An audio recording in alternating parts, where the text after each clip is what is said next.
Hello dear students. आज हम chapter first के शॉर्ट क्वेश्चन तैयार करने जा रहे हैं।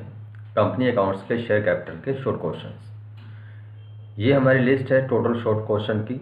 सबसे पहला क्वेश्चन है हमारा शॉर्ट नोट, रिजर्व कैपिटल और कैपिटल रिजर्व में क्या डिफरेंस है। यहाँ इसके ऊपर एक शॉर्ट नोट लिखो।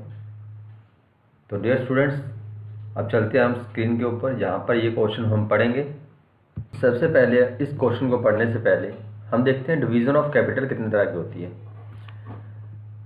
डियर स्टूडेंट्स, सबसे पहले कंपनी के पास एक एमओए होता है जिसमें हम लिखते हैं कि मैक्सिमम कंपनी कितने शेयर इशू कर सकती है। तो उसको हम बोलते हैं ऑथराइज कैपिटल। यहाँ पे लिखा है नॉमिनल कैपिटल रजिस्टर्ड, है ना। ऑथराइज नॉमिनल या रजिस्टर्ड या authorise capital, the amount of capital which the company intended which the company intend to be registered, जिसके लिए वो रजिस्टर्ड होने के लिए रजिस्टर्ड हुई है, जिस कंपनी जिस कैपिटल के लिए यहाँ पे लिख रहे हैं the amount of capital which the company intend to register is called the registered capital. It is the maximum amount. ये क्या है? मैक्सिमम अमाउंट है which the company is authorise to raise by way of public subscription. जो company maximum authorise, मतलब कि company के पास authority है इतना पैसा वो पब्लिक से सब्सक्राइब के द्वारा शेयर सब्सक्राइब करके इकट्ठा कर सकती है। There is no limits on the extent of the amount of authorise capital. Authorise capital के रिगार्डिंग कोई लीगल लिमिट नहीं है। अब बात करते हैं हम इशूड कैपिटल की। The part of the authorise capital which is offered to the public for the subscription of shares. क्या है वो पार्ट ऑथराइज कैपिटल का जो पब्लिक के लिए इशू किया जा रहा है सब्सक्रिप्शन के लिए। तो उसको लिख रहे हैं the offer to the public for subscription is called the issued capital. अब सब्सक्राइब कैपिटल क्या होती है? That part of the issued capital for which the applications are received from the public. मतलब कि जो एप्लीकेशन हमने पब्लिक से receive की हैं, सब्सक्राइब की है, लोगों ने सब्सक्राइब कर लिया हमारे शेयर जो हमने इशू की थी कैपिटल, उसमें उसके रिगार्डिंग जो एप्लीकेशन हमने रिसीव की हैं, that application is called subscribe capital. The quantum of issues whether through the right और पब्लिक इशूज। ये हम राइट शेयर के थ्रू या पब्लिक इशू के थ्रू हम शेयर इशू करते हैं, वो कोई इसके कोई मतलब नहीं है। shall not exceed the amount specified in the prospectus letter of offers. Retention of oversubscription is not allowed under any circumstances. किसी भी circumstances में oversubscription जो सी है उसको रिटेन नहीं कर सकते। जो oversubscribe शेयर हुए हैं उनको हमको वापस ही करना पड़ेगा। अब इसके बाद नेक्स्ट आती है हमारी called up capital. Called up capital क्या है? द अमाउंट, जैसे अब कॉल्ड अप कैपिटल की बात कर रहे थे हम, the amount on the shares which is actually demanded by the company. Amount on the shares which is actually demanded by the company is paid up, to be paid is known as a called up capital. In other words, the portion of the subscribed capital which has called up by the company, उसको हम called up capital बोल देते हैं। इसी की तरह paid up capital होती है। paid up capital क्या है? The part of the capital which offered or actually paid by the member। क्या है? The part of the capital which is offered or actually paid by the members। जो actual में paid की है member द्वारा उसको paid up capital बोलते हैं। The paid up capital is the amount which to be added to the total of the equity or liabilities of the actual capital which receives from the shareholder। जो हमने share holder से receive की है वो actual amount हमने liability side balance sheet में दिखाना होता है। तो ये टोटल लाइबिलिटीज का पार्ट बन जाता है। अब हम आते हैं अपने मेन क्वेश्चन के ऊपर जो हमने करना था, रिजर्व कैपिटल और कैपिटल रिजर्व में डिफरेंस। ये स्टूडेंट, रिजर्व कैपिटल क्या है? द कंपनी में determines by the special resolution. Company एक स्पेशल रेजुलेशन पास करेगी that any portion of the capital which has not already called up and shall not be capable of being called up except in the event of winding up of the company। इसका मतलब क्या हुआ कि company एक special resolution pass करती है, portion है एक कैपिटल का जिसको वो ऑलरेडी कॉल्ड अप नहीं कर सकती, which has not been already called up and shall not be capable of being called up except in the event of winding up. जब कंपनी बंद होगी तभी वो कैपिटल के पैसे मंगा सकती है। तो such type of shares is called the reserve capital. उस तरह की कैपिटल को क्या बोलेंगे? रिजर्व कैपिटल बोलेंगे। Such type of capital can not be converted into the ordinary capital. इसको हम नॉर्मल कैपिटल में कन्वर्ट नहीं कर सकते without the permission of court. Court की परमिशन के बगैर इसको हम ऑर्डिनरी कैपिटल में कन्वर्ट नहीं कर सकते। And can not be dealt with by the directors in other ways. ना ही डायरेक्टर किसी तरह से इसको यूज कर सकते हैं। The creation of capital reserve added the financial strength of the company. ये एक्चुअल में इसका रिजर्व का क्रिएट होने का फायदा क्या है हमको? इससे फाइनेंशियल स्ट्रेंथ इंक्रीज होती है, कंपनी की फाइनेंशियल स्ट्रेंथ बढ़ जाती है। इसको हम बैलेंस शीट में भी नहीं दिखाते, इसको bye way of foot note दिखाते हैं। Only a note regarding the share capital reserve capital may be given in the balance sheet. ठीक है, इसको हम बाय वे ऑफ नोट दिखाते हैं। ये तो हुई रिजर्व कैपिटल। रिजर्व कैपिटल क्या है? दैट इज एक स्पेशल रेजोल्यूशन पास किया। स्पेशल रेजोल्यूशन पास करके हमने क्या किया? उसको मंगाया नहीं कैपिटल का पार्ट। मान लीजिए हमारी ऑथराइज कैपिटल, हमने कॉल्ड अप कैपिटल जो सी है हमारी 10 में से 8 मंगाए हैं। 10 रुपये का शेयर है, उसमें से 8 रुपये मंगाए हैं। इसका मतलब क्या हुआ कि 2 रुपये अभी नहीं मंगाए। वो 2 रुपये हम कब मंगाएंगे? जब कंपनी वाइंड अप होगी। जब कंपनी वाइंड अप होगी तब हम 2 रुपये मंगाएंगे। तो उसको हम क्या बोल रहे हैं? Reserve capital. ठीक है स्टूडेंट्स, अब चलते हैं इसके डिफरेंस की तरफ। रिजर्व कैपिटल और कैपिटल रिजर्व में क्या डिफरेंस है वो पढ़ते हैं। देखिए, सबसे पहला तो डिफरेंस ये है नेचर का है। सबसे पहला डिफरेंस क्या है इसमें? नेचर का है। It is the part of uncalled capital. ये अनकॉल्ड कैपिटल का पार्ट है, जबकि कैपिटल रिजर्व क्या है? एक्यूमुलेटेड कैपिटल प्रॉफिट है, इकट्ठे किए हुए कैपिटल प्रॉफिट है। The gain on sale of fix assets, कोई फिक्स एसेट बेची है उसके ऊपर हमें प्रॉफिट हुआ है, या कोई शेयर फॉरफिट किए हैं उसके ऊपर कैपिटल रिजर्व बने, तो ये वो है। जबकि ये अनकॉल्ड कैपिटल है। रिक्वायरमेंट्स कंपनी एक्ट 2013 के 13/900 है।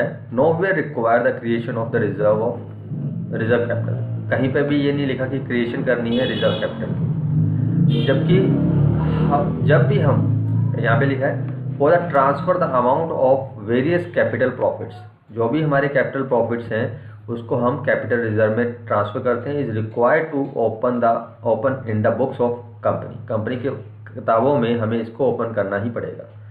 तो यहाँ पर रिक्वायरमेंट नहीं है रिजर्व कैपिटल बनाने की, यहाँ पर रिक्वायरमेंट है क्योंकि यहाँ पे हम कैपिटल नेचर के जो भी प्रॉफिट है उसको किताबों में दिखाने के लिए, शो करने के लिए उसको बनाना पड़ता है। प्रोसीजर क्या है? Creation of reserve capital, company को क्या करना पड़ता है? एक स्पेशल रेजोल्यूशन पास करना पड़ता है। There is no such requirements of creation of capital reserve. Capital reserve बनाने के लिए इस तरह की कोई भी प्रोविजन रिक्वायर्ड नहीं। अब आती है डिस्क्लोजर की बात। It is usually not shown in the balance sheet. इसको बैलेंस शीट में हम शो नहीं करते। द नोट में बी गिवन फॉर दिस। इसका नोट जो सा है बैलेंस शीट के नीचे दे सकते हैं, इसको शो नहीं करते, बैलेंस शीट के अंदर नहीं शो करते। जबकि it is shown under the head of reserve and surplus. ये इसको रिजर्व एंड सरप्लसेस के हेड के अंदर हम शो करते हैं कैपिटल रिजर्व को। अब आते हैं टाइम ऑफ रिसीव्स। कहता being the uncalled capital the amount receives only at the time of liquidation of company. कब हमें ये पैसे मिलते हैं, कब हम इस पैसे को रियलाइज कर सकते हैं? जब टाइम ऑफ रिसीट्स क्या है? लिक्विडेशन ऑफ कंपनी, कंपनी जब बंद होगी। The amount of capital reserve is already receive. जो ये रिजर्व प्रॉफिट तो हमें ऑलरेडी रिसीव हुआ पड़ा होता है। Application of uses. It is generally used only at the time of liquidation of the company if required. Reserves capital is used to write off the capital losses. ये capital nature के losses हैं, उनको right of करने के लिए हम use करते हैं, या बोनस शेयर इशू करने हैं उसके लिए यूज़ कर सकते हैं। तो डियर स्टूडेंट्स, ये हमारा एक शॉर्ट क्वेश्चन था, कैपिटल रिजर्व और रिजर्व कैपिटल में क्या डिफरेंस है। एक नेचर का डिफरेंस है, रिक्वायरमेंट का, प्रोसीजर्स का, डिस्क्लोजर का, टाइम का और यूजेस का। नेचर में क्या है, अनकॉल्ड कैपिटल है, अकोमोडेटेड कैपिटल प्रॉफिट्स हैं, कैपिटल प्रॉफिट्स को ट्रांसफर किया जाता है। रिक्वायरमेंट क्या है, क्रिएशन ऑफ रिजर्व्स, कहीं भी लिखा नहीं है, रिक्वायर्ड नहीं है कि बनाना है, इसको बनाना ही पड़ता है क्योंकि कैपिटल नेचर के प्रॉफिट को उसको ट्रांसफ़र किया जाता है। प्रोसीजर क्या है, स्पेशल रेजोल्यूशन पास करना पड़ता है, इसके लिए कोई रेजोल्यूशन पास नहीं करना पड़ता। इसको बाय वे ऑफ नोट हम शो कर सकते हैं, इसको रिजर्व एज सरप्लसेस के अंदर शो करना होता है। ये कंपनी की टाइम ऑफ लिक्विडेशन के टाइम ही हम इसको रिसीव करते हैं, ये जब प्रॉफिट होता है तभी हम इसको रिसीव कर लेते हैं। एप्लीकेशंस, जब कंपनी बंद हो रही है, लिक्विडेट हो रही है, उस टाइम हम इसको यूज़ करेंगे, जबकि ये जो सा है कैपिटल लॉसेस के लिए या बोनस शेयर इशू करने के लिए यूज़ करते हैं। अब हम चलते हैं नेक्स्ट क्वेश्चन के ऊपर। डियर स्टूडेंट्स, अब हमारा नेक्स्ट क्वेश्चन है difference between the share and stock. Share और स्टॉक में क्या डिफरेंस है, हम अब ये क्वेश्चन पढ़ने जा रहे हैं। अब difference between the share and stock का क्वेश्चन हमारे पास ये पड़ा है। सबसे पहला डिफरेंस क्या है, शेयर्स होते क्या हैं, शेयर्स तो आपको मालूम ही है, जो पब्लिक इशू करती है। जब शेयर फुली पेड अप हो जाते हैं तो उसको हम स्टॉक में कन्वर्ट कर सकते हैं, तो उसके बारे में पढ़ने जा रहे हैं। सबसे पहले पेमेंट का डिफरेंस है। देखो, शेयर जो से हैं fully paid up, stocks are fully paid up. Stocks जो से हैं फुली पेड अप होते हैं, वेयर एज शेयर में भी फुली पेड अप और पार्टली पेड अप। शेयर जो से फुली पेड अप भी हो सकते हैं, पार्टली पेड अप भी हो सकते हैं। इशू, शेयर में भी issues when the company is incorporated. जब कंपनी बन चुकी है उसके बाद ही आप शेयर इशू कर सकते हो। Stock can not be issued under such circumstances. Stock आप इशू नहीं कर सकते इन ऐसे सर्कमस्टांसिस में, क्योंकि only fully paid up shares can be converted into the stock. जो फुली पेड अप शेयर होते हैं उन्हीं को हम स्टॉक में कन्वर्ट कर सकते हैं। अब आती है बात ट्रांसफरेबिलिटी की। स्टॉक जो सा है कन्वीनियंट मेथड है फॉर ट्रांसफरिंग करने का सबसे आसान तरीका है stock, because it can be issued और transfer in the fraction parts. इसको हम फ्रैक्शन पार्ट में ट्रांसफर कर सकते हैं, जैसे कि 2.5 क्वांटिटी हमने बेच दी। Whereas the shares can not be divided below the face value of its each shares. इस शेयर की फेस वैल्यू से हम नीचे इसको डिवाइड नहीं कर सकते, इस कारण इसको ट्रांसफ़र करना आसान नहीं है इतना। स्टॉक को आप ट्रांसफ़र कर सकते हो। Number, stock are not number.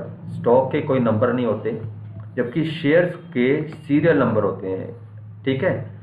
उसके बाद नॉमिनल वैल्यू, शेयर्स जो सा है shares are equal nominal values. Nominal value पता है ना, 10 रुपये का एक शेयर है तो 10 रुपये ही उसकी वैल्यू रहती है। जबकि स्टॉक में भी divided into the unequal amount, 25, 50, 60 इस तरह से उसकी अनइक्वल अमाउंट्स होती हैं। Registration and transfer, shares always registered. Share हमेशा रजिस्टर होते हैं and not transfer by the mere delivery. इसको आसानी से आप ट्रांसफ़र नहीं कर सकते। जबकि स्टॉक जो से हैं रजिस्टर्ड भी हो सकते हैं और अनरजिस्टर्ड भी हो सकते हैं। जो अनरजिस्टर्ड स्टॉक है उसको आप आसानी से ट्रांसफ़र कर सकते हो, transfer by the mere delivery. Denominations, shares are generally equal denomination. Shares की नॉर्मली इक्वल डिनोमिनेशन होती है, जबकि स्टॉक में भी अनइक्वल डिनोमिनेशन। डियर स्टूडेंट्स, ये क्वेश्चन भी आपको तैयार होता है इस तरह से। अब हम नेक्स्ट क्वेश्चन के ऊपर चलते हैं, ठीक है। अब हमारा थर्ड क्वेश्चन है इसमें, what do you mean by the preference share. Preference shares क्या होता है, तो उसका मीनिंग देखो डियर स्टूडेंट्स। यहाँ पे प्रेफरेंस शेयर क्या है, the shares which enjoy the preferential rights. किसमें उसको प्रेफरेंशियल राइट मिलेगा, डिविडेंड की पेमेंट में और कैपिटल की पेमेंट में। इन the event of winding up of the company over the equity shares. Equity shares के रिगार्डिंग, इक्विटी जो हमारे इक्विटी शेयर हैं उसके अगेंस्ट जब भी हमें डिविडेंड और रीपेमेंट्स ऑफ कैपिटल का सबसे पहले रेफरेंस मिलता है, ठीक है, on the event of winding up of the company, that shares are called the preference shares. The holder of the preference share get a fix rate of dividend. उनको rate of dividend जो है fix मिलता है। उसके बाद आप इसके type बता सकते हैं कि कितने टाइप के ये प्रेफरेंस शेयर्स हो सकते हैं। इनमें हम बोल सकते हैं जैसे कम्युलेटिव प्रेफरेंस शेयर्स है, नॉन कम्युलेटिव है, रिडीमेबल है, इररिडीमेबल है, पार्टिसिपेटिंग है, ठीक है। ये सारे इसके टाइप हैं और आपको ये सारे टाइप भी पढ़ने हैं। जैसा कि हम देख रहे हैं यहाँ पर हमारा नेक्स्ट क्वेश्चन भी यही बन रहा है, what are the various categories of preference shares. Preference shares कितने टाइप के हो सकते हैं, तो अब उस क्वेश्चन को पढ़ने के लिए हमें ये पढ़ना पड़ेगा। सबसे पहला टाइप है यहाँ पे cumulative preference shares. If the company does not earn adequate profit, जब कंपनी सही तरीके से प्रॉफिट नहीं कमा रही है in any years, the dividend of the dividend on preference share may not be paid for that years, उस साल में हम डिविडेंड नहीं पे कर पाएंगे। But if the preference share are cumulative natures, अगर वो कम्युलेटिव नेचर के हैं तो such unpaid dividends is treated as a arrear, तो उस अनपेड डिविडेंड को हम एरियर की तरह शो करेंगे and can carry forward to the subsequent years, आने वाले सालों के लिए हम उसको कैरी फॉरवर्ड करते जाएंगे। Such unpaid dividend on these shares go on accommodated, वो सारा इकट्ठा होता जाएगा एंड बिकम पेबल, तो कब पे किया जाएगा, out of the profit of the company in the subsequent years, आने वाले साल में जब भी कंपनी प्रॉफिट कमाएगी उसमें से वो डिविडेंड पे कर दिया जाएगा, तो उसको हम क्या बोलते हैं, cumulative preference shares. Non cumulative क्या हो गए, the holder of non cumulative shares no doubt will get the preferential rights in getting the fix dividend, उनको जो फिक्स डिविडेंड मिलना है वो तो मिलेगा, उसमें कोई डाउट नहीं है, before it distributed the equity share holder.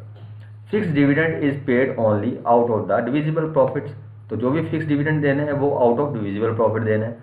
If a particular years there is no profits as to the distributes, अगर मान लीजिए किसी साल कंपनी को प्रॉफिट नहीं हुआ, among the share holders no cumulative preference shareholders will not get any dividend of that years, they cannot claims in the next years during which periods they might be a profits, जिस साल company को profit हुआ तो उससे अगले साल में वो प्रॉफिट्स में से डिविडेंड क्लेम नहीं कर सकती। तो इस तरह के प्रेफरेंस शेयर्स को हम क्या बोलेंगे, नॉन कम्युलेटिव प्रेफरेंस शेयर्स। ये भी आपको समझ में आ रहा है। अब चलते हैं हम रिडीमेबल प्रेफरेंस शेयर्स की तरफ। ये तो हमारा शॉर्ट क्वेश्चन भी है, नेक्स्ट में भी आएगा, ये लॉन्ग क्वेश्चन का पार्ट भी बनेगा, तो पढ़ते हैं इसको। रिडीमेबल प्रेफरेंस शेयर क्या है, कैपिटल कैसे रेज की जाती है, कैपिटल रेज की जाती है issuing the equity shares is not to be repaid to the share holders, ठीक है students, but capital raise through the issues of redeemable preference shares is to be paid back by the company in such shareholder after the expiry of stipulated periods। इस line का मतलब क्या हुआ कि जो equity share हैं उनको हम रीपेड नहीं कर सकते, कुछ सर्टेन कंडीशन है उसको पूरा करना पड़ता है, जबकि कैपिटल रेज की जाती है जब इक्विटी शेयर प्रेफरेंस शेयर से, उसको हम रीपेड कर सकते हैं, उसको बैक पेमेंट कर सकते हैं आफ्टर स्टिपुलेटेड पीरियड, जो भी हमने उनका पीरियड निश्चित किया है। Whether the company is bound up और नॉट, चाहे कंपनी बंद है चाहे नहीं है। तो अब क्या बोलता है कि section 55 of the company act 2013, a company after the commencement of the act can not issues any preference shares which are irredeemable. जब ये सेक्शन 55 आया तो उस टाइम क्या हुआ कि एक प्रोविज़न आई, उस प्रोविज़न में क्या लिखा कि company irredeemable preference share issue नहीं कर सकती, और redeemable after the expiry of 20 years from the date of issues. अब कंपनी किस तरह के प्रेफरेंस शेयर इशू कर सकती है, जो 20 साल तक के ही पीरियड है उनका एक्सपायरी का, उसके बाद उनको उस डेट तक हमको उसको रिडीम करना ही पड़ेगा। It means company can issue the redeemable preference shares which are redeemed within 20 year from the date of issue. तो अब आपको रिडीमेबल प्रेफरेंस शेयर की डेफिनेशन तो क्लियर हो रही है, तो आपको रिडीमेबल प्रेफरेंस शेयर की डेफिनेशन को लिख के आना है। ये सारे इस कारण पढ़ा रहा हूँ, ये शॉर्ट क्वेश्चन बन जाते हैं, कोई भी क्वेश्चन शॉर्ट में आ सकता है। अब आती है बात हमारी पार्टिसिपेटिंग और नॉन पार्टिसिपेटिंग प्रेफरेंस शेयर्स की। डियर स्टूडेंट्स, अब नॉन पार्टिसिपेटिंग प्रेफरेंस शेयर कौन से होते हैं, the preference shares which are entitled to a share, क्या लिख रहे हैं, which are entitled to a shares in the surplus profit of the company in addition to the fixed rate of dividend preference dividends। देखो अब company ने profit कमाया, company ने उनका प्रेफरेंस का पैसा दे दिया, उसके बाद इक्विटी वालों को भी पैसा दे दिया, अब फिर भी कंपनी के पास सरप्लस प्रॉफिट पड़ा है।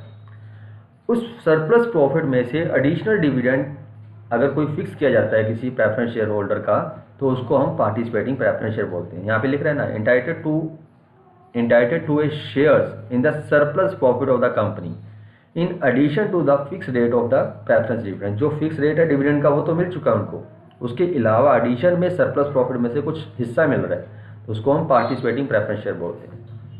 After the payment of the dividend part of the surplus distributed as a dividend among the equity share holder at a particular rate, the balance, जो भी पर्टिकुलर रेट पे उसको इक्विटी को पैसे देने के बाद जो बैलेंस है may be share both equity and participating preference shares.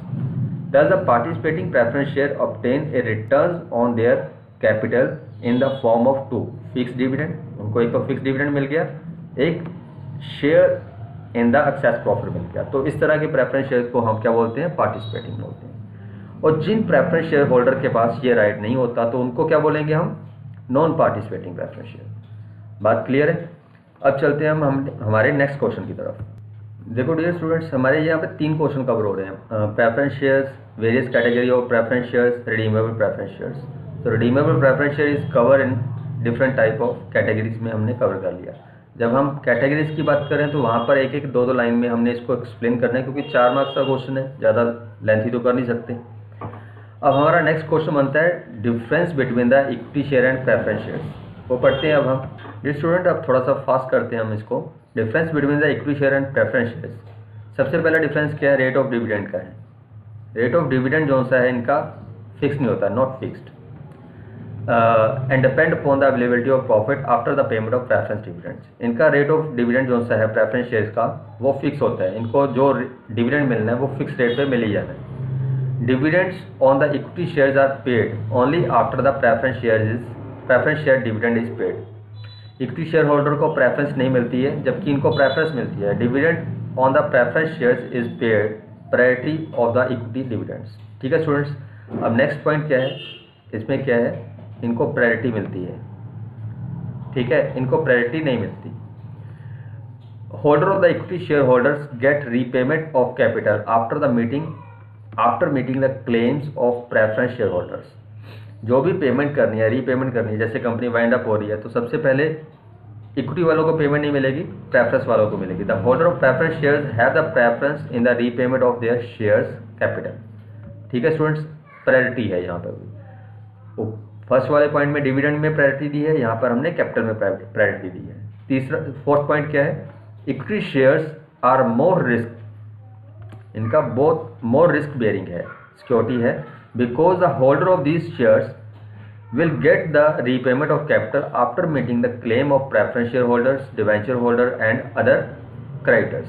जबकि preference share capital जो सी है वो less risk bearing security है as compared to the equity, because the preference shareholder has the payment of dividends and repayment of their capital over a equity shareholder। equity shareholder से पहले इनको payment मिल जाती है। उसके बाद क्या है, आपने यहाँ पे 4 पॉइंट पढ़े हैं। 5वें पॉइंट में क्या है, the holder of the equity share holders have a right to vote. इनको क्या है अधिकार, इक्विटी वालों को राइट टू वोट का अधिकार है। ठीक है, any resolution pass before the company में कोई भी रेजुलेशन होना है उसमें इनको वोटिंग राइट है। इनका वोटिंग राइट जो सा है रिस्ट्रिक्टेड है। They have voting rights on the resolutions which affect them. जो इनको इफेक्ट करता है उसमें ये वोट कर सकते हैं, अदरवाइज ये वोट नहीं कर सकते। Bonus share and right share issue किए जाते हैं एग्जिस्टिंग इक्विटी शेयर होल्डर को। एग्जिस्टिंग इक्विटी शेयर होल्डर को बोनस शेयर और राइट शेयर इशू किए जाते हैं, जबकि बोनस और राइट शेयर इशू नहीं किए जाते, can not be issue to the preference share holders. 7 point क्या है, there is no provisions on the payment of arrear of dividend. यहाँ पर इनको arrear of payment of arrear of dividend जो भी है उसकी पेमेंट का कोई अधिकार नहीं है, जबकि इनके पास होता है। ये पार्टिसिपेटिंग प्रेफरेंस शेयर होते हैं या कम्युलेटिव प्रेफरेंस शेयर होते हैं, तो इनके पास ये राइट होता है। Equity share holder can not redeem during the life time of the company. इनको हम रिडीम नहीं कर सकते life of the company, company की लाइफ के दौरान इसको हम रिडीम नहीं कर सकते। They can be redeemed only the binding of the company, जबकि प्रेफरेंस शेयर रिडीमेबल होते हैं आफ्टर ए सर्टेन पीरियड्स, हम इनको रिडीम कर सकते हैं। Equity share can not be converted into the preference shares, इनको हम कन्वर्ट नहीं कर सकते, कैन नॉट बी कन्वर्टेड। यहाँ पे प्रेफरेंस शेयर जो से हैं कन्वर्टेड होते हैं इक्विटी शेयर्स में। देखो ये सारे पॉइंट अब पढ़ते हैं दोबारा से। रेट ऑफ डिविडेंड इनका फिक्स नहीं होता, इनका रेट ऑफ डिविडेंड फिक्स होता है। सेकंड पॉइंट में क्या था, इनको प्रायोरिटी नहीं मिलती किसकी पेमेंट में, डिविडेंड की पेमेंट में। इनको प्रायोरिटी मिलती है डिविडेंड की पेमेंट में, इनको नहीं मिलती। इनको रीपेमेंट ऑफ कैपिटल में प्रायोरिटी नहीं मिलती, इनको प्रायोरिटी मिलती है रीपेमेंट ऑफ कैपिटल में। ये मोर रिस्क बेयरिंग सिक्योरिटी है, ये लेस रिस्क बेयरिंग सिक्योरिटी है। इनको राइट है वोटिंग करने का, इनका राइट है वोटिंग करने का, बट रिस्ट्रिक्टेड है। जो चीज़ें इनको अफेक्ट करती है उसमें ही ये वोटिंग कर सकते हैं।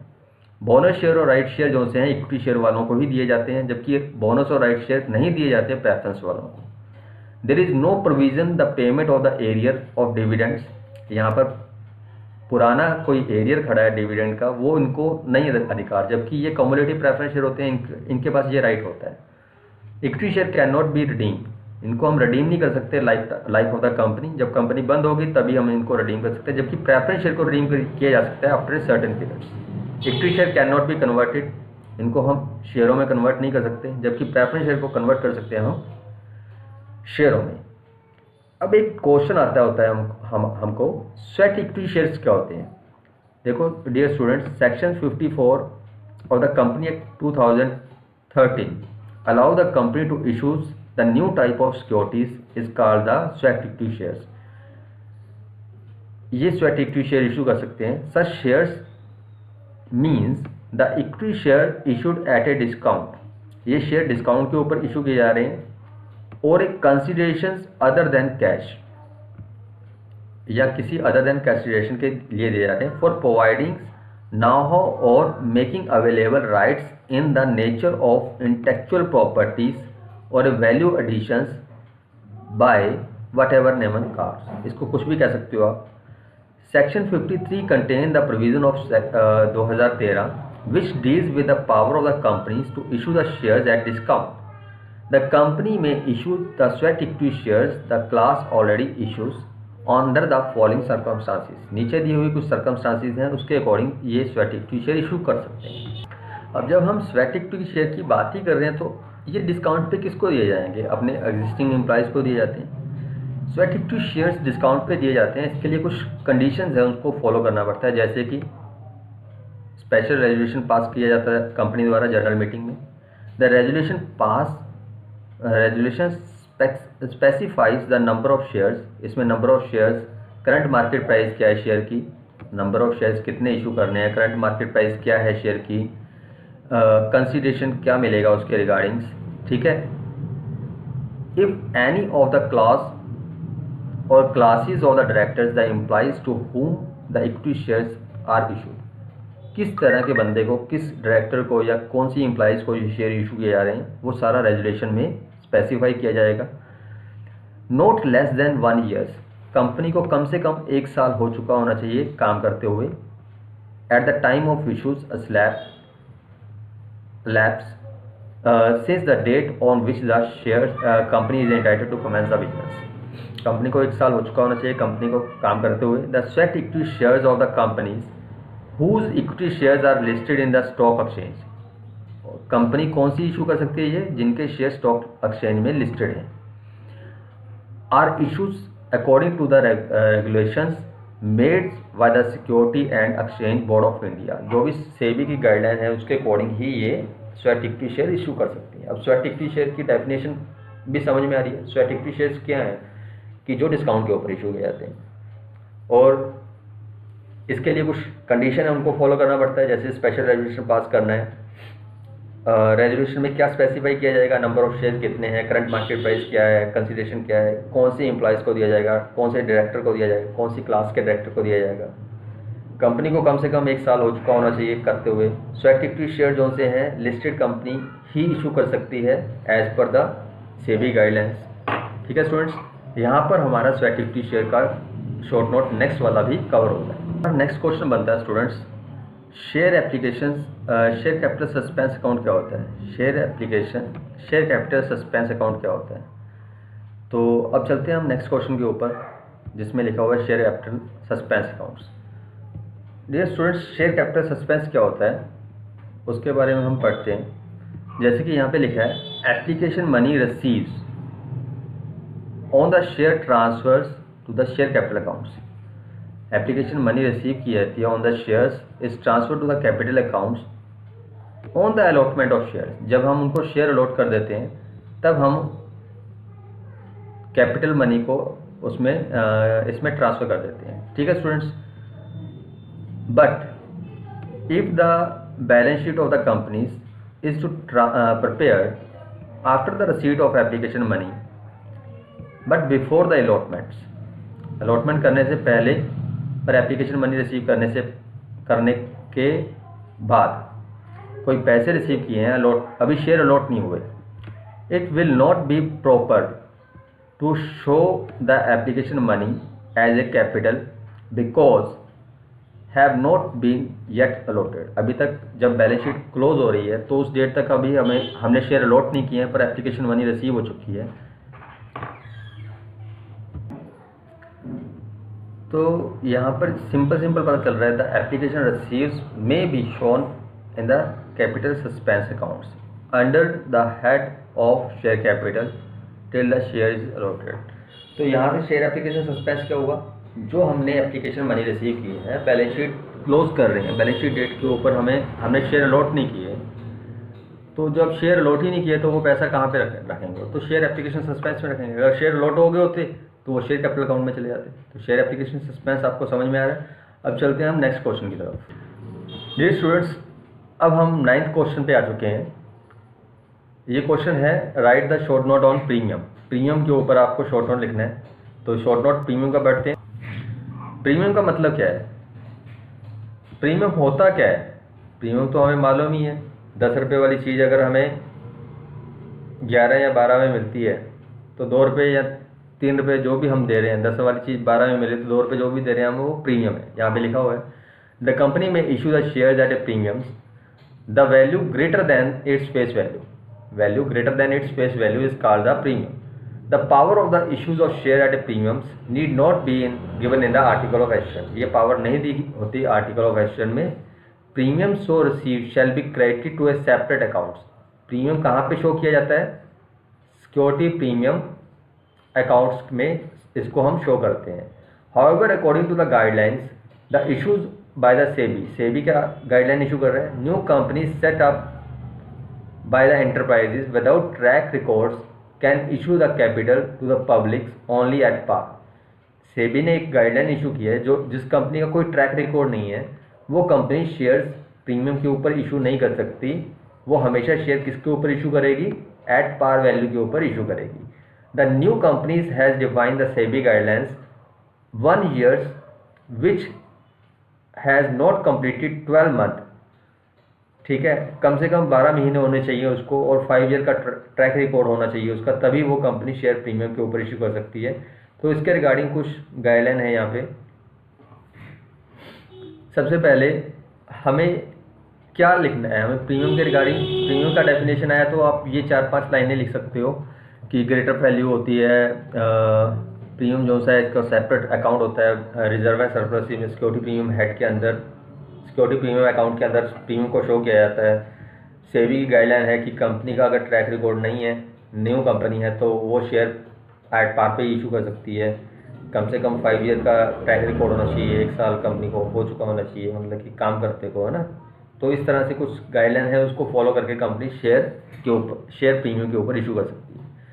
बट ये प्रीमियम यूटिलाइज कहाँ पे होता है? ये शॉर्ट नोट बनता है सेक्शन 52 के अंदर। क्या है? For the issues of bonus shares to the member of the company. Bonus share जो से हैं इसके मेंबर्स को इशू किए जा सकते हैं। Right of the preliminary expenses of the company, company के प्रीलिमिनरी एक्सपेंसेस है उनको राइट ऑफ किया जाता है, तो उसमें प्रीमियम को यूज़ कर सकते हो। Right of the expenses of commission discount allowed, किसके ऊपर? जो भी हम शेयर इशू कर रहे हैं डिस्काउंट के ऊपर इशू किए जा रहे हैं शेयर और डिवेंचर्स, किसके ऊपर? डिस्काउंट के ऊपर। तो उसको राइट ऑफ करने के लिए इस प्रीमियम को यूज़ किया जा सकता है। कहता provide the premium payable on the redeemable redemption of preference share. Redeemable preference share के ऊपर जो प्रीमियम के ऊपर हम प्रेफरेंस शेयर रिडीम करते हैं, उस प्रीमियम में भी इस प्रीमियम को यूज़ किया जा सकता है। कंपनी अपने शेयर मार्केट से बायबैक कर रही है तो उसके लिए भी इस प्रीमियम को यूज़ किया जा सकता है। अब बात आती है कि इस प्रीमियम के एंट्रीज़ क्या बनती हैं। एंट्रीज़ जो सी हैं ये पड़ी हैं हमारी।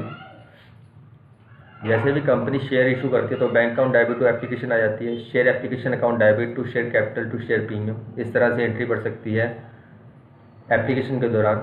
अगर सिक्योरिटी प्रीमियम अलॉटमेंट के टाइम है तो ये एंट्री पड़ेगी, share allotment account debit to share capital to share premium, और रिसीव के time bank account debit to allotment बन जाएगी। इसी तरह से कॉल मनी के ऊपर भी हो सकता है। तो डियर स्टूडेंट्स, ये प्रीमियम की एंट्रीज थी। प्रीमियम के रिगार्डिंग मैंने आपको सारा कुछ बता दिया। अब हम नेक्स्ट क्वेश्चन के ऊपर चलते हैं। अब हमारा ये नेक्स्ट क्वेश्चन है, state the legal provision relating to the issues of shares at a discount. Share जो डिस्काउंट के ऊपर इशू किए जाते हैं उसके रिगार्डिंग जो भी लीगल प्रोविज़न है उसके रिगार्डिंग हमने डिस्कस करना है। ये शॉर्ट क्वेश्चन है हमारा, पढ़ते हैं इसको भी। स्टूडेंट्स, आपको समझ में तो आ ही गया। प्रोहिबिटेशन of the issues of shares at A discounts, तो इसके ऊपर तो रोक है ही अपनी।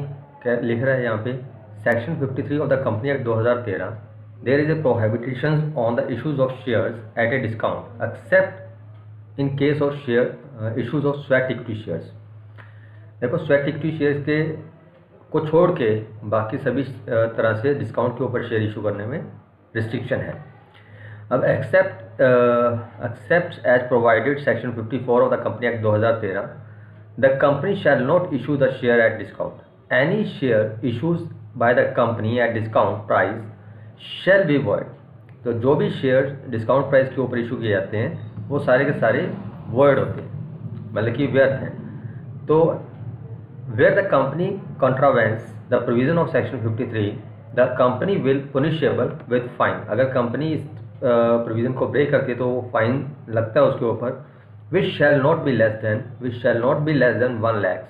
तो कम से कम 1 लाख रुपए का फाइन है, और which में but may be extended the 5 lakh rupees, 5 lakh rupees तक का भी फाइन हो सकता है।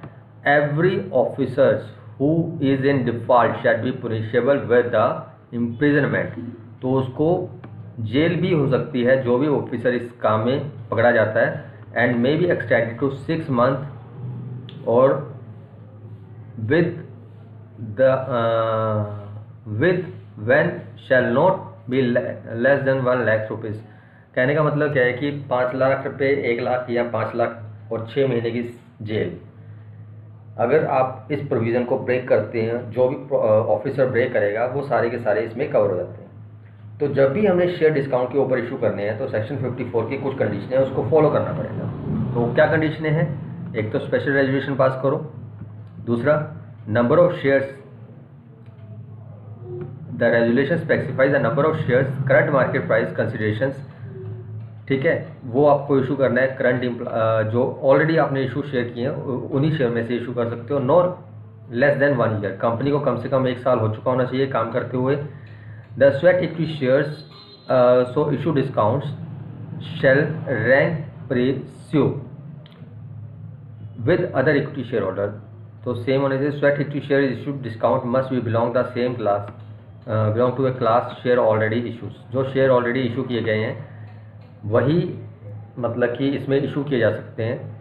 और सबसे बड़ी बात क्या है इसमें जो मेन बात है, एक मिनट नीचे पढ़ते हैं हम क्या लिखा है। Companies it can be concluded that, अब सारी चीज़ों को कंक्लूड करते हैं तो हमें एक चीज़ निकल के आती है, it is a new company. अगर कोई न्यू कंपनी है वो डिस्काउंट के ऊपर शेयर नहीं इशू कर सकती।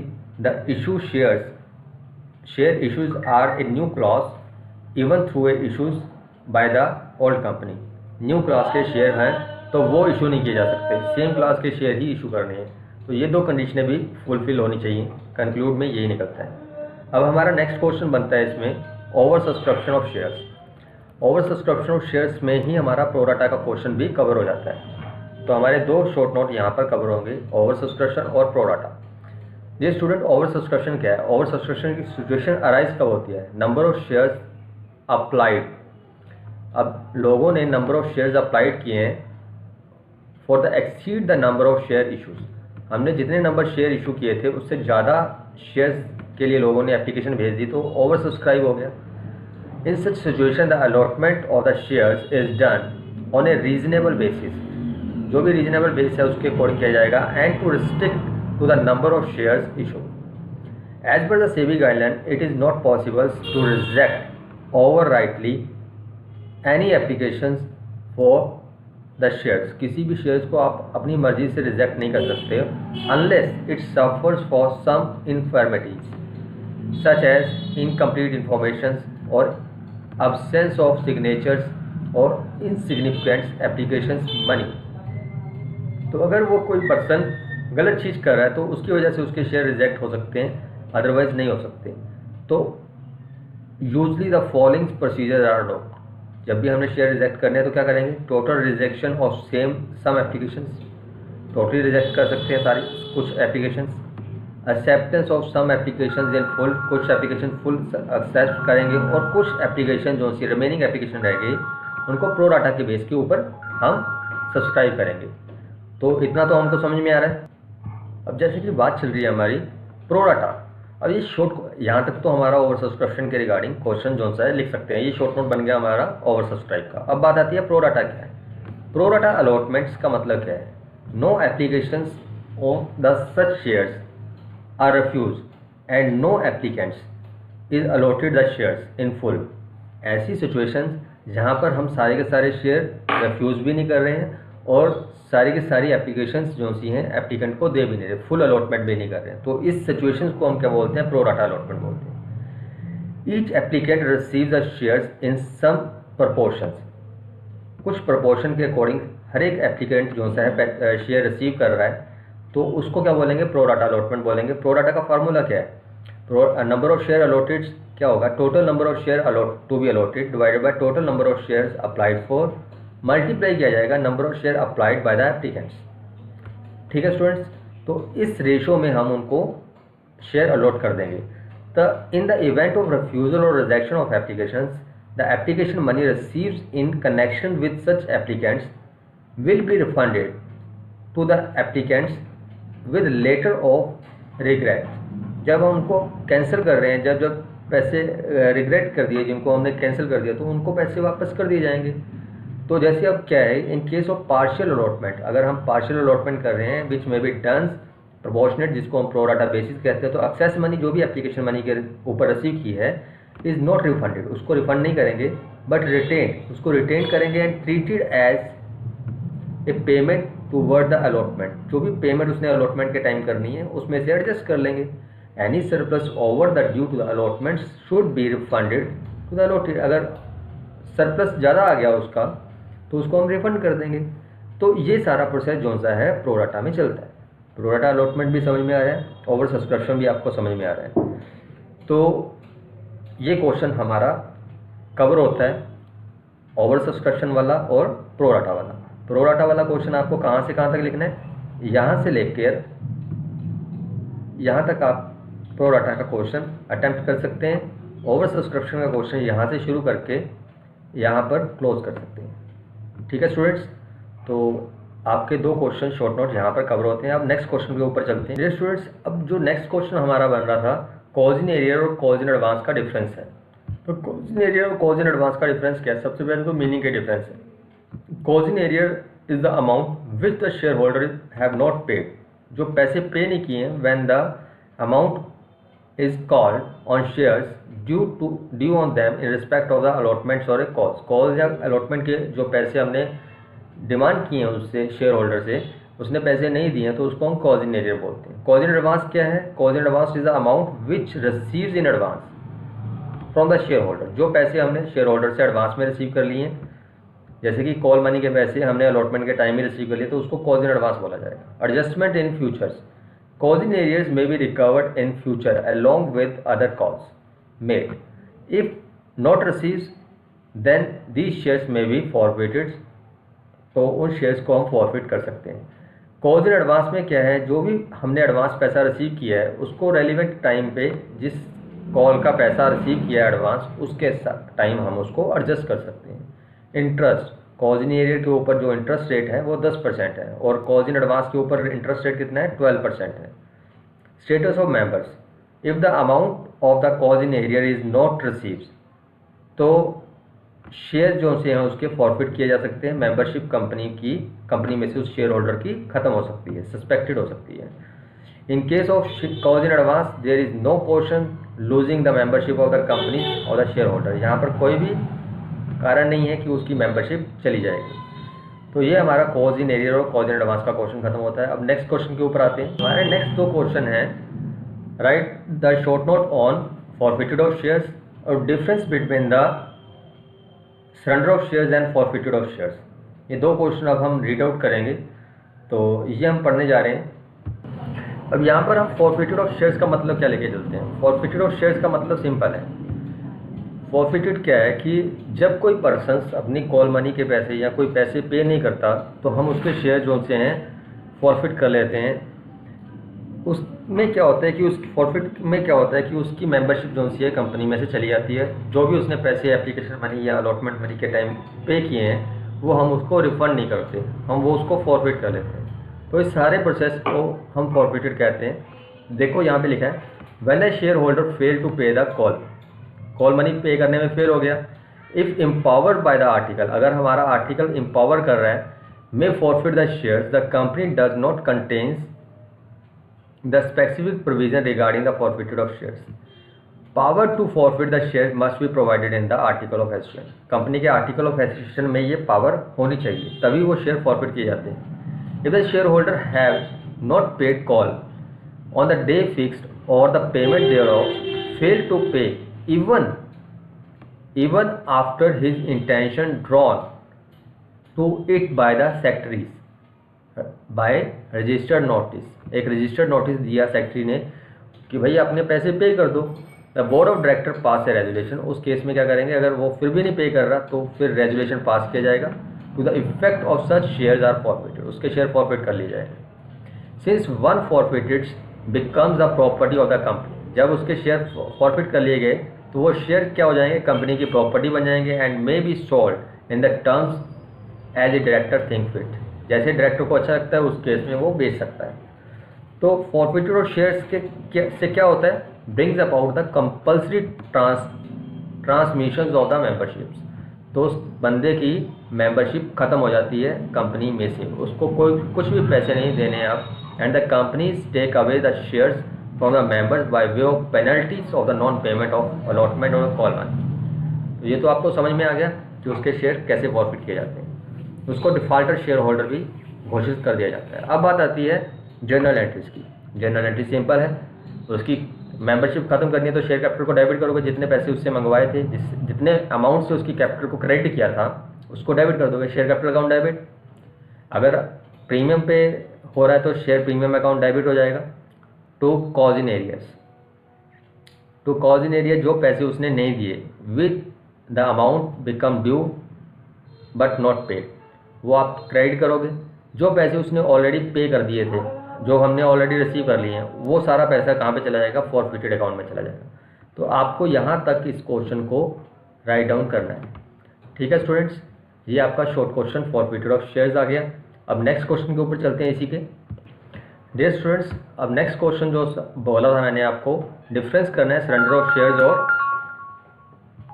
Forfeited of shares. Surrender of shares का मतलब क्या है, देखो इट इज़ इनिशिएट और द शेयर होल्डर्स कंसर्न। इसमें इनिशिएटिव कौन ले रहा है, इंटेंशन किसकी है, शेयर होल्डर की इंटेंशन है कि भैया मैं छोड़ रहा हूँ, मैंने ये शेयर नहीं रखने हैं, वो सरेंडर कर रहा है। तो it is intense of the company, ये कंपनी की इंटेंस है कि उसके शेयर फॉरफिट कर रहा है, शेयर होल्डर नहीं चाहता कि उसके शेयर फॉरफिट हो। In case the procedure of reductions of capital as provided in under sections 100 of the company act should be follow। क्या है, procedure of reductions of share capital as provided in section 100 of the 100 of the company act should be follow। यहाँ पर capital reductions की बात हो रही है तो नेचुरली बात है कि सेक्शन 100 जो है उसकी प्रोविज़न को फॉलो किया जाएगा। यहाँ पर ऐसी कोई प्रोविज़न को फॉलो नहीं किया जाता क्योंकि उसने पैसे पे नहीं किए तो उसके शेयर फॉरफिट किए जा रहे हैं। Share holders is stop from the questioning validity of surrender of shares. ठीक है, यहाँ पर कोई भी क्वेश्चंस जो से हैं यहाँ पे कह रहा है share holder is estoppel from the questioning validities in the share holders in the surrender of shares. यहाँ पे ये क्या बोल रहे हैं, share holder can challenge the defect in the notice. अगर नोटिस में कोई डिफेक्ट है फॉरफिटेड शेयर के केस में तो वो उसके रिगार्डिंग चैलेंज कर सकता है। ये यहाँ पे क्या करेगा, वो तो आप ही खुद ही सरेंडर कर रहे हैं। The company is save from the formalities of servicing notice. यहाँ पर नोटिस सर्विस करना या नोटिस ओवर होने तक की वेट करने की कोई ज़रूरत नहीं है। यहाँ पर शेयर सरेंडर कर दिए तो वो फॉरफिट ही है। तो forfeited is possible only the article of association of the company empowers the board of directors. Board of directors को अगर एम्पावर करती है तभी वो शेयर फॉरफिट कर सकते हैं। एक शॉर्ट क्वेश्चन है, ये कवर हो जाता है कई बार, फिलहाल कभी आया नहीं है तो मे बी आ जाए। तो अभी ये एक क्वेश्चन है line on shares. Line in shares का मतलब क्या है कि जैसे कई बार हम किसी की प्रॉपर्टी को अपने कब्जे में ले लेते हैं जब वो पैसे नहीं देता, तो उसके रिगार्डिंग ये लिखा है lien in shares to right to retain the property of others till some claim attach to it is settled. जब तक उस प्रॉपर्टी से रिलेटेड जो भी क्लेम है वो सेटल नहीं हो सकते, वो प्रॉपर्टी हम अपने कब्जे में रख सकते हैं। Lien of share is equitable charge, ये भी एक चार्ज ही है शेयर्स के ऊपर, to secure any debt which may be recoverable from the share holders. कोई डेट है वो रिकवरेबल है कंपनी द्वारा शेयर होल्डर से, तो इस केस में वो लाइन इन शेयर्स कर सकते हैं। ठीक है, through the company act does not contain any provision but article of association में provides for the line of shares और the company. Line of shares के रिगार्डिंग कोई सर्टेन प्रोविज़न तो है नहीं कंपनी एक्ट में, पर आर्टिकल ऑफ एसोसिएशन में आपको ये लिखवाना पड़ेगा, आपको अप्रूवल लेनी पड़ेगी रेजोल्यूशन पास करके कि हम राइट इन लेन शेयर कर सकते हैं। Right in lien express dividend payable और a final amounts to be settled on the dissolution of the company. ठीक है स्टूडेंट्स, ये राइट इन लेन्स का अधिकार होता है इसमें। तो इसकी एंट्रीज क्या बढ़ती हैं, जब सेल्स जो शेयर हैं उनको सेल किया जाता है तो एंट्री बनती है bank account debit to respective call to share holder, और जो सरप्लस अमाउंट होता है शेयर होल्डर को दे दिया जाता है share holder account debit to bank करके, ये एंट्री बढ़ जाती है। राइट इन लेन का शेयर का क्वेश्चन आ सकता है, तो आपको पता तो चल ही गया कि किसी के शेयर्स को रिटेन करके रखना जब तक वो उसकी लाइबिलिटी जो सी है उसके साथ रिलेटेड जो लाइबिलिटी है वो सेटल नहीं हो जाती, तो उस प्रोसेस को ही हम लाइन ऑन शेयर बोल रहे हैं। तो इसकी एंट्रीज आपको बता दी मैंने। ये कई बार शॉर्ट क्वेश्चन आ जाता है, फिलहाल काफ़ी टाइम से कवर नहीं किया गया, मैंने इसमें कवर कर लिया। डियर स्टूडेंट्स, अब ये कुछ क्वेश्चन रह गए हैं हमारे, employee option stock, public issue और मिनिमम सब्सक्रिप्शन। ये शॉर्ट क्वेश्चन है हमारे, तो इस तीनों शॉर्ट क्वेश्चन अब मैं कवर करता हूँ एक बार। ये देखिए, सबसे पहले प्राइवेट प्लेसमेंट्स ऑफ शेयर्स की बात करते हैं, या एक वहाँ पे था पब्लिक इशूज़। पब्लिक इशूज़ तो क्या है कि जैसे हम मार्केट में शेयर्स इशू करते हैं, है ना, with the help of prospectus, तो उसको हम पब्लिक इशू बोल देते हैं। प्राइवेट प्लेसमेंट क्या है कि हम कुछ सिलेक्टेड ग्रुप के पर्सनस हैं उनको ही हम शेयर दे रहे हैं, तो उसको प्राइवेट प्लेसमेंट बोलते हैं। ये अलग चीज़ है, पब्लिक वाला अलग है, ये प्राइवेट वाला अलग है। प्राइवेट वाला क्या है, एम्प्लॉइज द इशूज़ और allotted the shares to a selected groups of persons, not the general public. जब हम जनरल पब्लिक को बोल रहे हैं तो उसको पब्लिक इशू बोला जाएगा, जब हम अपने ग्रुप को इशू कर रहे हैं तो उसको प्राइवेट प्लेसमेंट बोला जाएगा। सेबी गाइडलाइन के according issue the preferential issues applicable to the private placement of shares as well as. ठीक है, for such placement of shares a company must pass special resolution to this effect with no special resolution is pass but the number of votes cast is favor of such placement exceed the number of vote cast against the proposal. The board of directors of such companies can make an application to the central government to obtain the consent of setting the proposal most beneficial to the company. तो इस तरह से वो company अपनी private placement कर सकती है। पहले तो अपनी वो रेजोल्यूशन पास करते हैं, अगर वोट कास्ट ज़्यादा हो गया तो ठीक है, तो प्राइवेट प्लेसमेंट कर ही देंगे। अगर वोट का कस्ट कम हुआ, स्पेशल रेजोल्यूशन पास करते टाइम वोट कास्ट कम हो गया, तो वो फिर सेंट्रल गवर्नमेंट से की कंसेंट से ये प्रपोजल ला सकते हैं जो कंपनी के लिए बेनिफिशियल होगा, तभी लेके आएंगे, अदरवाइज नहीं लेके आएंगे। ठीक है स्टूडेंट्स, अब इसी में आता है मिनिमम सब्सक्रिप्शन। अब क्या होता है, कई बार क्या होता है कि कंपनी के जो शेयर होल्डर होते हैं, जब हम एप्लीकेशन करते हैं तो वहाँ पे क्या है 90% शेयर सब्सक्राइब होने ज़रूरी है। 90% शेयर सब्सक्राइब होने ज़रूरी है। अगर 90% शेयर सब्सक्राइब नहीं होते तो कंपनी को जितने भी पैसे मंगाए हैं वो वापस करने पड़ते हैं। जो 90% की वो कहानी है उसी को हम मिनिमम सब्सक्रिप्शन बोल रहे हैं। ठीक है स्टूडेंट्स, तो जब भी कंपनी शेयर इशू करती है तो उसका 90% शेयर सब्सक्राइब होना जरूरी है। अगर 90% शेयर सब्सक्राइब ना हुआ तो उसको जो भी एप्लीकेशन मनी के ऊपर पैसा आया वो रिफंड करना पड़ता है एज पर द सेबी गाइडलाइन। तो अल्टीमेटली मिनिमम सब्सक्रिप्शन क्या है, 90% ऑफ द शेयर सब्सक्राइब। ठीक है स्टूडेंट्स, अब चलते हैं हम next question, mean to say that last question के ऊपर, एम्प्लॉय स्टॉक ऑप्शन प्लान। अब इसको हम डिस्कस करते हैं यहाँ पे। ये 19 क्वेश्चन शॉर्ट क्वेश्चन हमारे कवर होते हैं। तो अभी वापस से एक बार हम एम्प्लॉय स्टॉक ऑप्शन प्लान के बारे में दोबारा से देखते हैं क्या लिखा था उसमें। एम्प्लॉय स्टॉक ऑप्शन प्लान में यही लिखा है कि ये अपने एम्प्लॉयज़ को दिया जाता है बाय स्पेशल रेजोल्यूशन पास करके। ठीक है, तो ये क्वेश्चन हमने पढ़ने हैं। तो फर्स्ट चैप्टर में से कोई भी क्वेश्चन नहीं है जो बाहर आएगा इनमें से, तो आप एक बार ये वीडियो देखना, आपको समझ में आएगा।